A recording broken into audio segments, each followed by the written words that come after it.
कहानी की शुरुआत एक युवा लड़के से होती है जो अचानक बिस्तर पर जागता है। उसकी नाक पर पट्टी बंधी हुई है। वो धीरे धीरे उठकर बैठता है और अपने दोनों हाथों पर बंधी पट्टियों को देखकर हैरान रह जाता है। उसकी सांसें तेज हो जाती हैं और वो खुद से पूछता है, क्या मैं अभी भी जिंदा हूँ? कमरा असामान्य रूप से शांत है, जैसे यहाँ समय रुक गया हो।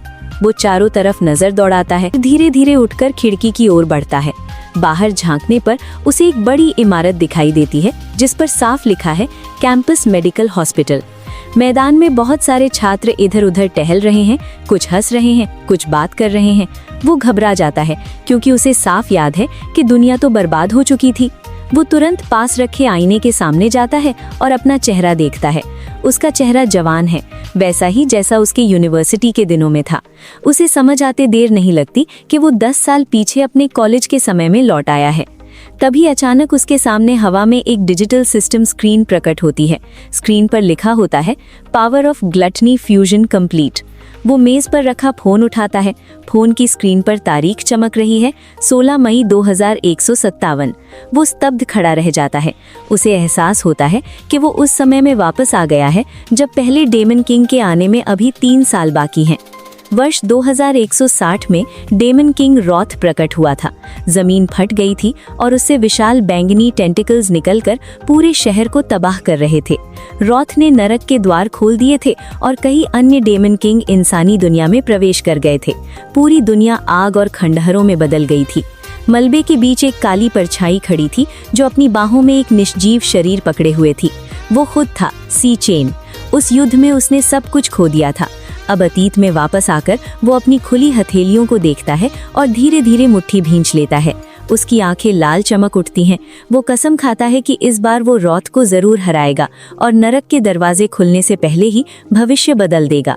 उसके सामने फिर से सिस्टम स्क्रीन तैरती है जिस पर वही संदेश चमक रहा है, power of gluttony fusion complete. वो स्क्रीन को छूता है, एक स्टेटस विंडो खुलती है जिसमें उसका नाम और लेवल दिख रहा है। वो लेवल 1 पर है, लेकिन उसकी ताकत, स्पीड और बाकी सभी स्टैट्स 100 पर हैं। वो जानता है कि इस दुनिया में हर 10,000 लोगों में से केवल एक ही अपनी विशेष शक्तियां जगा पाता है। अलग अलग क्लास होती हैं, जैसे स्टार मैज, फ्लेम वॉरियर और लाइटनिंग असैसिन। सी चेन इस समय national university for awakened powers का छात्र है, जहां संभावित योद्धाओं को ट्रेनिंग दी जाती है। कैंपस में आधुनिक इमारतें खड़ी हैं और हर जगह अभ्यास चल रहा है। वो एक डिजिटल कार्ड को घूरता है जिस पर लाइटनिंग असैसिन क्लास प्रदर्शित है। वो पहचान जाता है कि ये उसकी पिछली जिंदगी की क्लास थी। वो सोचता है कि क्या उसकी शक्तियां समय से पहले जाग गई हैं? जैसे ही वो मुट्ठी भींचता है, उसकी उंगलियों के पास पीली बिजली चटकने लगती है। सिस्टम मैसेज आता है, क्लास चेंज लोडिंग।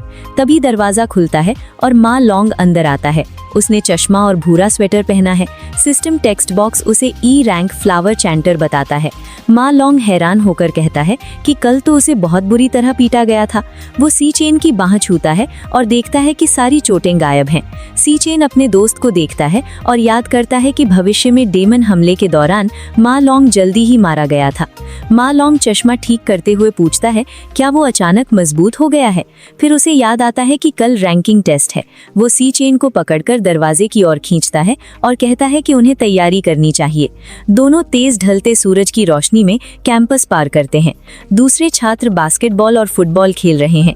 सी चेन भीड़ को देखकर कहता है कि जिंदा लोगों को देखे हुए उसे बहुत समय हो गया है। माँ लॉन्ग उसे उलझन भरी नजर से देखता है। सी चेन आसमान की ओर देखता है और अपनी पिछली जिंदगी के उजड़े शहर को याद करता है। वो सोचता है कि उसे जल्दी रैंक बढ़ाने की योजना बनानी होगी। बड़े गिल्ड डंजनों को नियंत्रित करते हैं जिससे दूसरों के लिए मजबूत होना मुश्किल है। वो सिस्टम स्क्रीन देखता है जिसमें हर श्रेणी में 100 अंक दिख रहे हैं।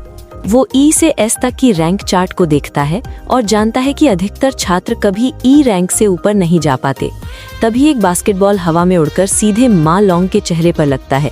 वो जोर से गिर पड़ता है और दर्द से कराहता है। सी चेन मुड़कर देखता है कि कुछ ताकतवर छात्र पत्थर की सीढ़ियों पर बैठे हंस रहे हैं। उनका नेता काले टैंक टॉप और डॉग टैग पहने मुस्कुरा रहा है।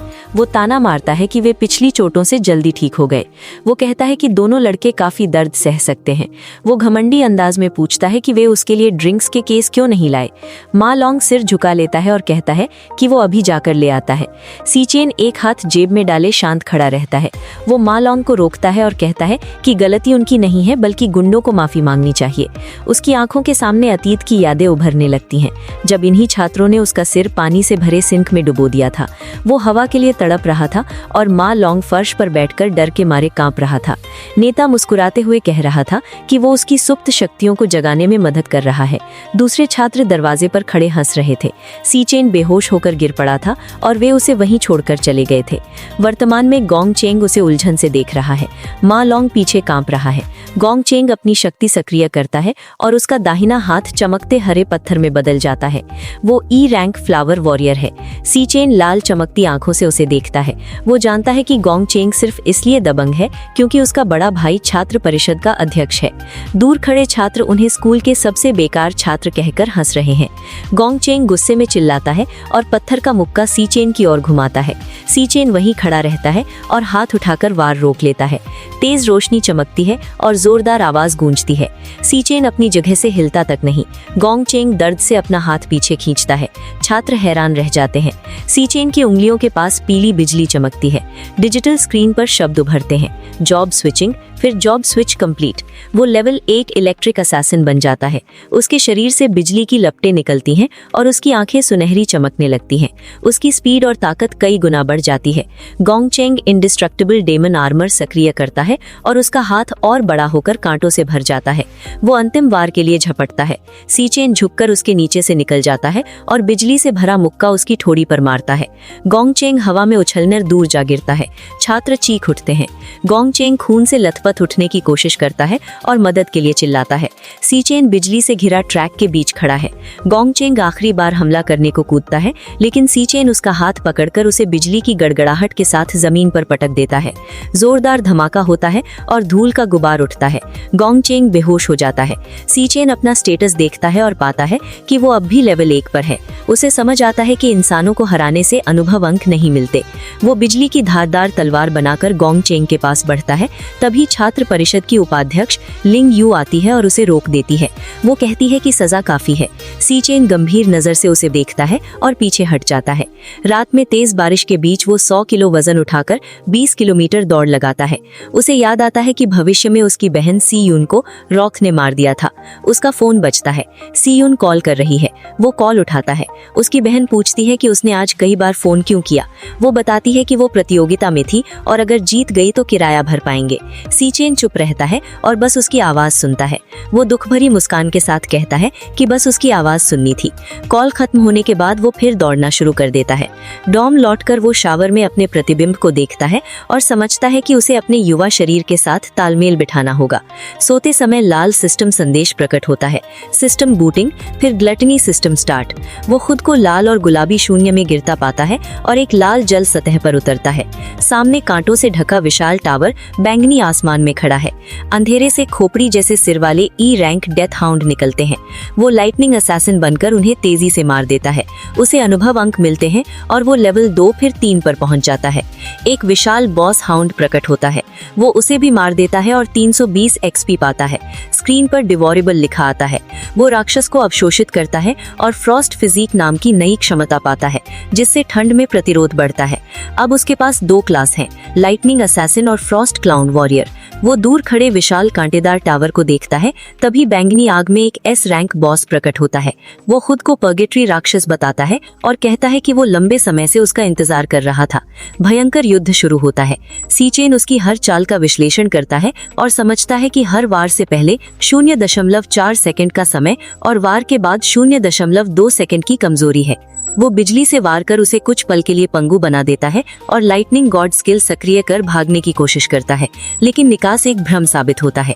राक्षस बताता है कि ये स्थान असली डेमन लेयर नहीं, बल्कि उसके अपने शरीर के भीतर मौजूद संसार है। वो अपना असली रूप दिखाता है, जो डेमन किंग लान युए जैसा है। सी चेन समझ जाता है कि ग्लटनी की शक्ति ने उसके अंदर एक पूरा संसार बना दिया है। राक्षस मुस्कुराता है और कहता है कि वो टावर के रहस्यों के योग्य है। तभी हवा में एक सुनहरी चाबी प्रकट होती है, जिसमें बड़ा बड़ा लाल रत्न जड़ा है। सिस्टम बॉक्स उसे पहचानता है, SSS रैंक की।